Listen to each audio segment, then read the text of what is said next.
हाँ बच्चों, आइए अब हम अफर्मेटिव सेंटेंस के बाद नेगेटिव सेंटेंस को पढ़ते हैं। प्रेजेंट इंडेफिनिट टेंस का नेगेटिव सेंटेंस।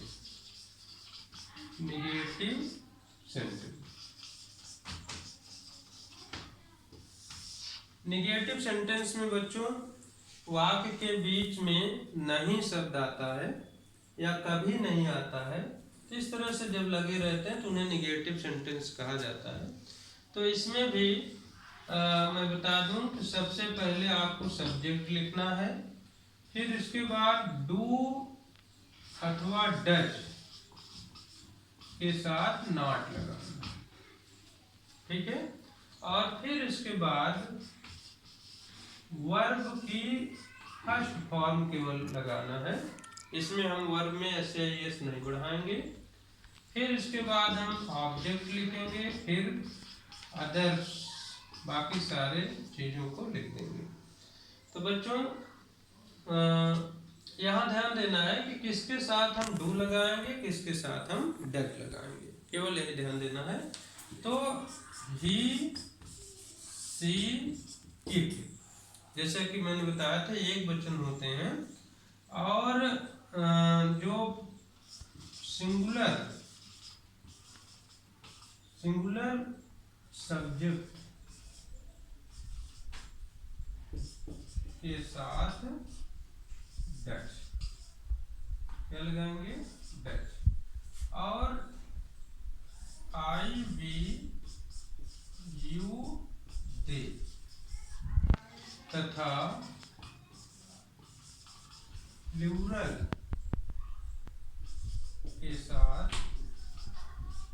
डू लगता है, ठीक है। यही ध्यान देना है कि ही, सी, इट अगर सब्जेक्ट में है और कोई सिंगुलर नाउन है तो हम डज लगाएंगे, आई, वी, यू, दे है या कोई प्लूरल नाउन है वहां पर डू लगाएंगे। अब हम उदाहरण के रूप में कुछ सेंटेंस आपको देते हैं।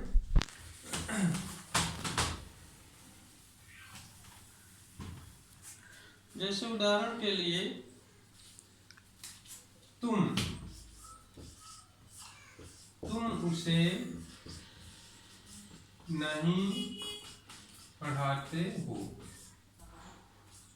तुम उसे नहीं पढ़ाते हो। अब इसमें देखिए नहीं शब्द आया है तो निगेटिव हो गया। तो इसका जब अनुवाद करेंगे यू डू नॉट, क्योंकि यू के साथ में मैंने बताया कि आई, वी, यू, दे के साथ में डू लगेगा, ही, सी, इट के साथ में डज लगेगा। यू डू नॉट पढ़ाना होता है teach him. You do not teach him, तुम उसे नहीं पढ़ाते हो। इसी प्रकार से जैसे है वह मेरी मदद नहीं करता है, वह मेरी मदद नहीं करता है। इसका मतलब है इसे इंग्लिश में हम लिखेंगे तो हो जाएगा he does not help me. देखिए तो बच्चों इस तरह से जो नेगेटिव सेंटेंस होंगे उसमें हम डू नॉट अथवा डज नॉट लगाएंगे। अब ये तो रहा प्रोनाउन, जैसे यू प्रोनाउन है, ही प्रोनाउन है, लेकिन अगर हम सिंगुलर नाउन रखेंगे तो उसके साथ में डज लगेगा और प्लूरल नाउन रहेगा। देखिए उदाहरण के लिए जैसे लड़का स्नान नहीं करता है, इसमें हो जाएगा द बॉय डज नॉट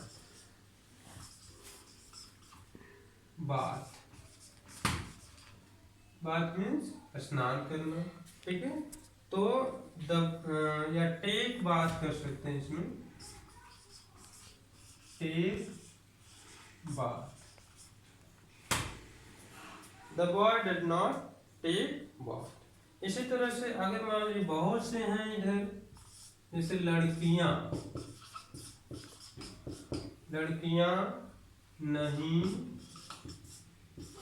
गाती है, लड़कियां नहीं गाती हैं।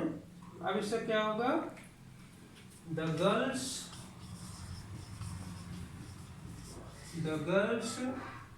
Do not sing, the girls do not sing, लड़कियां नहीं गाती हैं, इसका मतलब द गर्ल्स डू नॉट सिंग।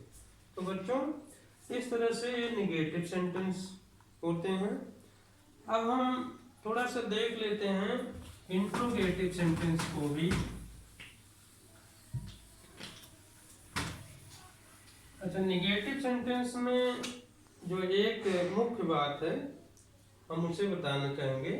जब कहीं वाक्य में कभी नहीं आ जाए तो उसके लिए हम डू नॉट, डज नॉट नहीं लगाते हैं, बल्कि उसके लिए हम नेवर का प्रयोग करते हैं और वर्ब में एस या एस भी आवश्यकता अनुसार बढ़ाते हैं। इसे ध्यान देना है। जैसे वह झूठ कभी नहीं बोलती है, वह झूठ कभी नहीं बोलती है। अब देखिए इसमें कभी नहीं आया है, तो ऐसे वाक्यों में अब डू नॉट, डज नॉट नहीं लगाएंगे। इसमें होगा सी नेवर, सी नेवर। और झूठ बोलने के लिए टेल शब्द का प्रयोग करते हैं, तो टेल के साथ यस भी लगेगा, क्योंकि सी के साथ यस लगता था। तो सी नेवर टेल्स ए लाई। तो इस तरह से जब नेवर आ जाए कहीं पर तो उसमें हम यहाँ एस या एस भी बढ़ाएंगे अगर सब्जेक्ट है एस या एस वाला, और इधर डू नॉट, डज नॉट न लिख करके केवल नेवर लिख देते हैं। तो बच्चों अब चूंकि इंट्रोगेटिव सेंटेंस थोड़ा लंबा रहेगा उसे हम आगे पढ़ाएंगे। अभी केवल निगेटिव सेंटेंस देखिए और इसका होमवर्क जो मैं दे रहा हूँ उसे जरूर करिएगा। Thank you.